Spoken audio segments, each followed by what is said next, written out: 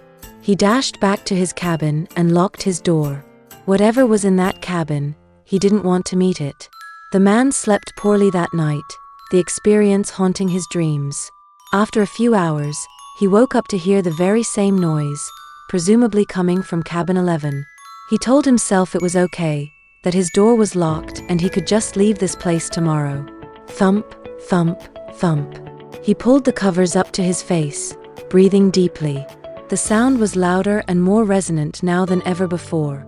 The man kept his eyes squeezed shut. Thump, thump, thump. The man waited and waited, but the noise wouldn't go away. It only got more and more overwhelming, making the bed's frame vibrate. Thump, thump, thump. With his face peeking over the top of the sheets, the man, unable to resist, opened one eye to see cabin 11 through the window. The image he saw was burned into his mind. His window, with a knife scratch in the shape of an X. The door swung open, and the thumping stopped. Oh, Christmas tree, you stand in splendid beauty. Your branches green in summer's glow, and evergreen in winter snow. Oh, Christmas tree, you stand in splendor.